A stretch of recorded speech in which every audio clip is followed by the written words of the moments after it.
Hey, good day, everyone. Good morning, afternoon, or evening, wherever you are.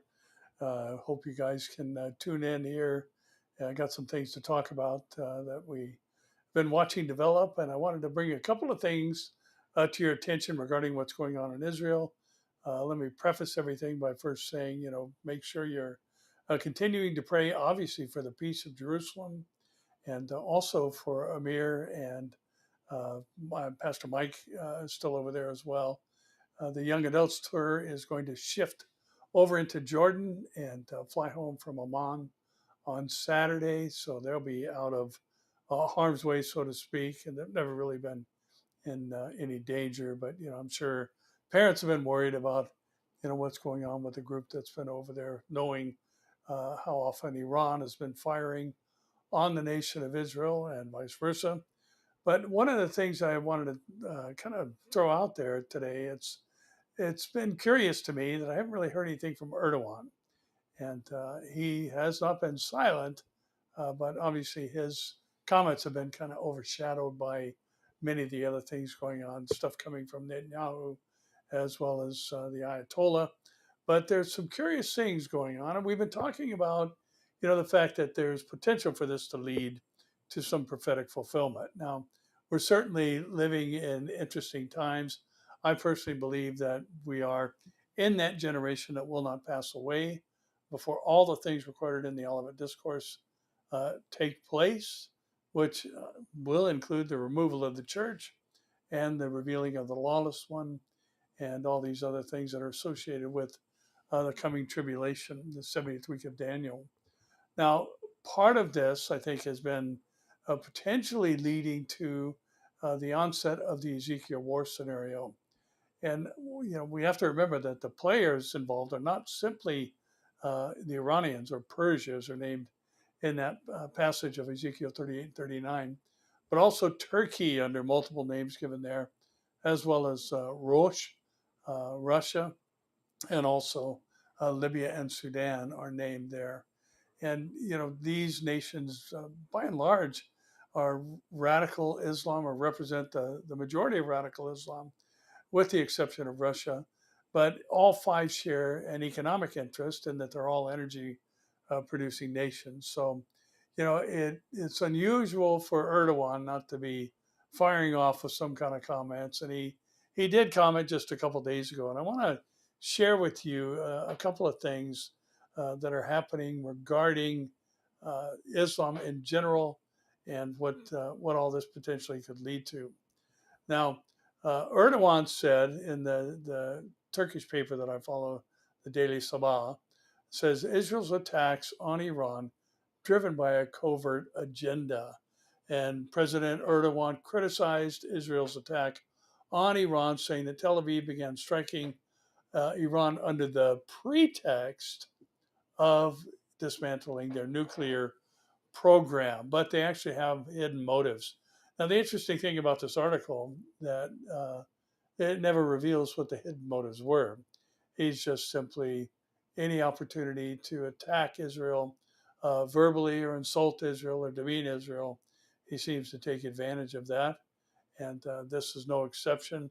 He cautioned that Israel's aggressive posture could have unintended consequences, warning that Israel, which destroyed Gaza and now attacks its neighbors, does not realize the long term damage it is inflicting upon itself. And instead said the developments in the region are not limited to the nations directly. Now, here's a curious statement. This ancient geography means no country exists only within its own borders. Every incident here concerns all societies in the region. Now, he's talking about the Muslim nations that make up much of the Middle East. Now, there's another story that came out of the Russian Times that will kind of contribute to what it is we're going to talk about here in a moment. And that is that Pakistan calls for Muslim states to unite against Israel. And make no mistake, the Ezekiel war scenario, again, the heavy concentration of radical Islamic nations, with Russia being the only exception, even though there are many, there's Muslims in Russia as well, but they are not ideologically motivated. It's more economically motivated. But these ideologues, that follow radical Islam, and they're the major players in this, I believe. Most of the nations or people names that are used from the Table of Nations in Genesis chapter 10 that are describing geographic areas in Ezekiel 38 and 39 are related to the nation of Turkey. I personally think Turkey plays the primary role in invading Israel. And, again, Erdogan comes out and, Israel, they said it was because of the nuclear aspirations of the Iranians, but we know better. There's a covert op going on or reason happening. And, that's really the truth of the matter, according to Erdogan. Now, the Pakistanis are kind of interesting to come out and make this statement. We know there's been a lot of trouble between Pakistan and Iran, or I'm sorry, India. And, there's a pretty significant Muslim population in India, and Pakistan obviously being a predominantly Muslim. But the prime minister called, or the defense minister, I should say, has called for all nations to unite against Israel, and after the strikes on the Iranian military and nuclear sites by the Israelis. He was speaking to a National Assembly on Saturday, and he said that Israel did not act alone and received intelligence cover and support. And he said the Muslim world remained militarily vulnerable and urged a joint response. Just as Israel is currently targeting Yemen, Iran, and Palestine, if the Muslim world does not unite today and continues to prioritize its own interests and agendas, then everyone's turn will come, he told lawmakers. Now, again, this is significant prophetically in that Zechariah 12:3 talks about, all the nations finding Israel to be a burdensome stone. And here we're seeing a call for unification amongst the Islamic nations to unite in their opposition of Israel. Now, this would be a request to lay down, all their differences and not focus on their particular portion of Islam that they follow.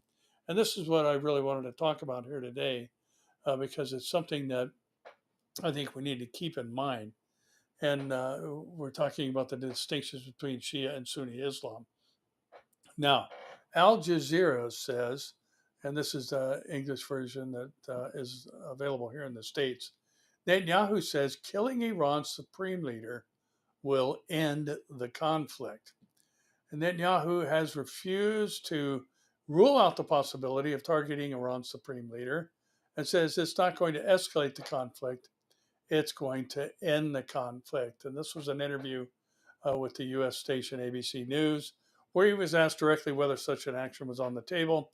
To which he responded, "Israel is going to do what we need to do." Now, there was some talk, a couple of articles that were published on the internet about, and I think it was a Yahoo article actually, another liberal group, stating that Netanyahu had very wisely decided not to target the Ayatollah. And we're seeing some curious things happening there on the ground in Iran. There are many Iranian citizens. And again, I want to remind you that this whole battle is not against the Iranian people, it's against the oppressive Iranian regime that has now controlled this state and these people since 1979, some 47 years. So the people are starting to be emboldened. We're starting to see more and more traffic on social media platforms and just media platforms in general of people calling for the ouster of the Ayatollah and the suppressive regime, and calling for the United States even to get involved and take out the Ayatollah and the Iranian Republican Guard Corps, which has been oppressive, which has been,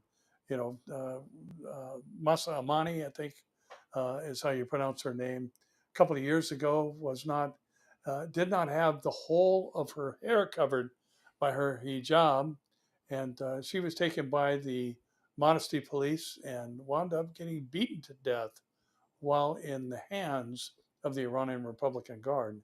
And they're the umbrella over all of these groups. So yes, it was the modesty police that actually did it, but it's all of this is under this oppressive regime of the Ayatollah Khamenei and the Iranian Republican Guard Corps. So it's interesting to watch what's happening on the street. So back in 2019, there were some 1,500 Iranian citizens that were killed when there was an uprising, when people were, we saw these videos of women who were dancing and taking off their hijab and allowing their hair to show, and people were attacked and imprisoned. And again, 1,500 people were killed.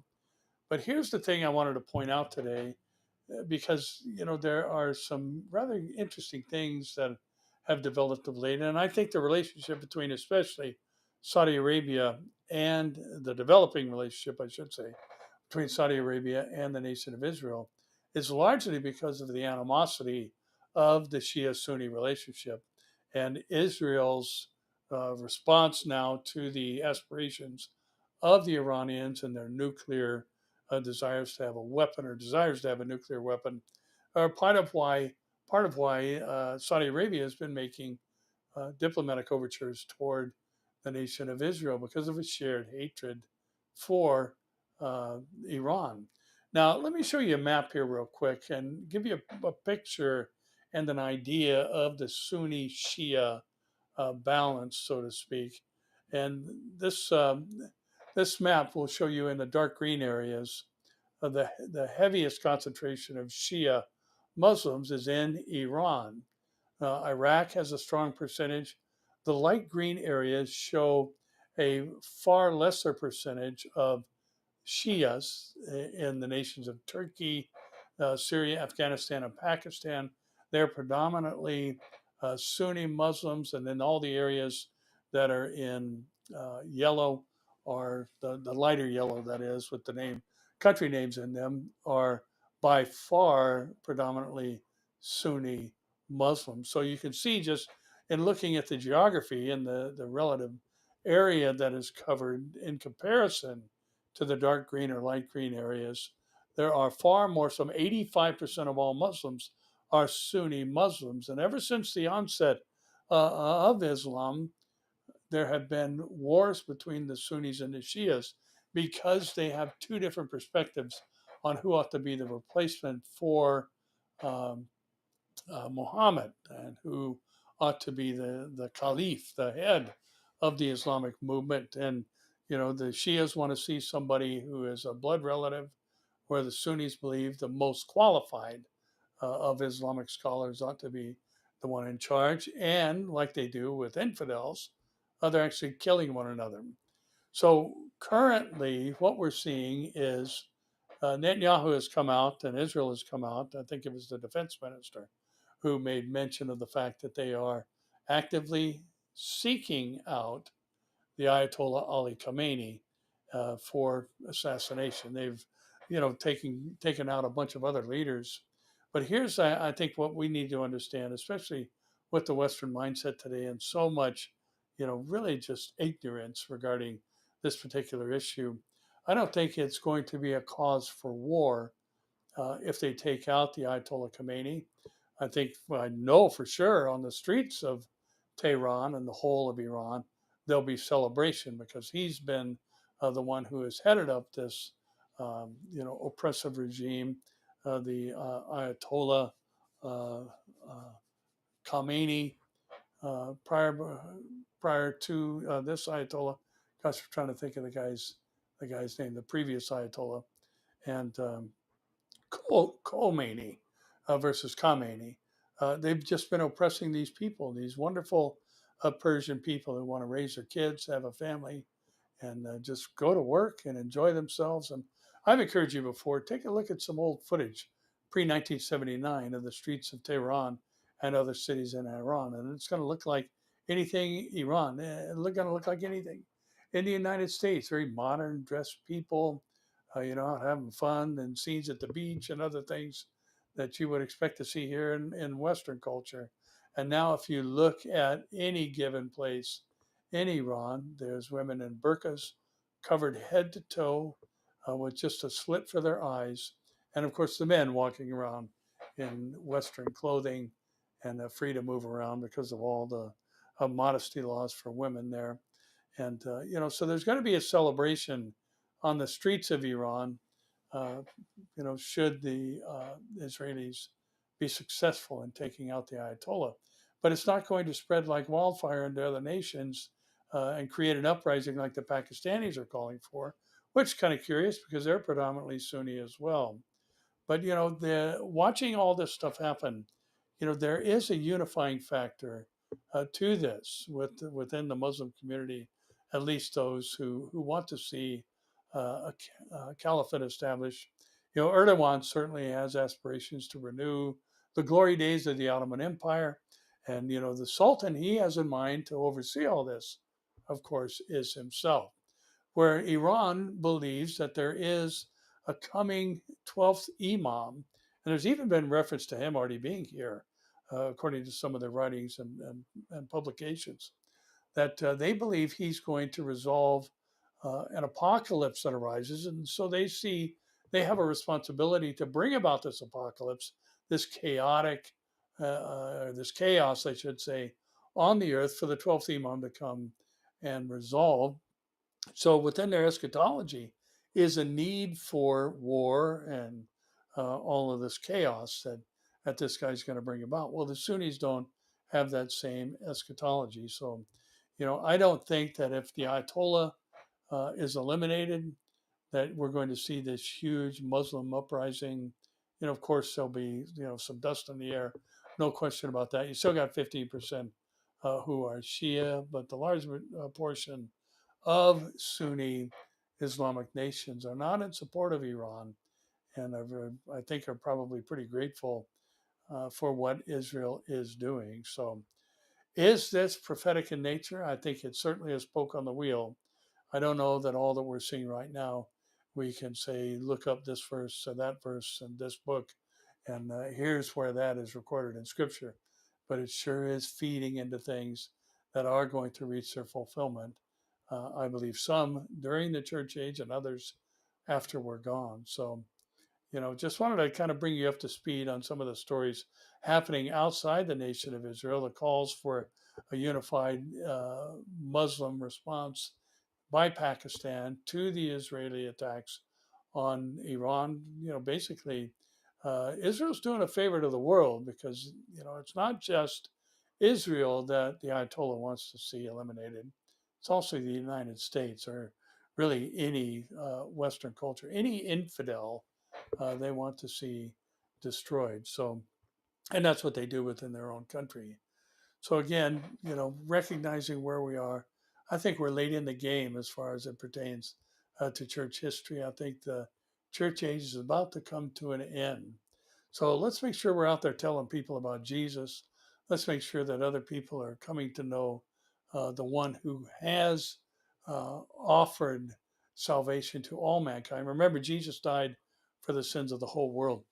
And it's pretty exciting to think about the fact that the place that the church, the global corporate church, is growing faster than anywhere in the world per capita is in Iran. The Lord is still saving souls. He's still rescuing people from death. He still has a love for all of humankind. He still cares about the Iranian people. He still cares about people in countries that are extremist and radical. And he's still saving souls, even in places, and here's the amazing thing, even in places where the missionary can no longer tread, he is still revealing himself to people. So let's be about the Father's business in these last days as we see things, I believe, wrapping up very quickly. And there's going to be a move here pretty soon where these nations are drawn down from the north to invade Israel, and God Himself is going to respond and leave 5, 6 of them on the dead on the mountains of Israel. So that tells you there will be a breach of the borders of Israel from the north.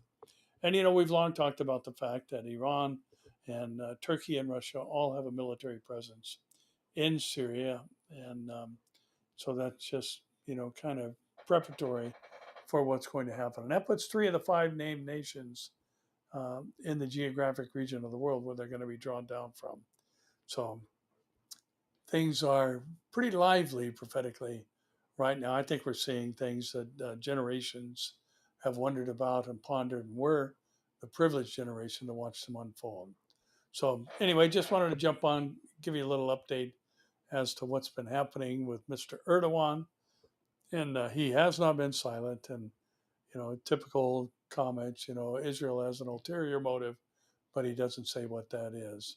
And Pakistan, pretty unique call for the unification, they being a predominantly Sunni Muslim nation, and Netanyahu saying, we're not ruling out taking out the Ayatollah because it would actually bring an end to the conflict. And I think he's right on that.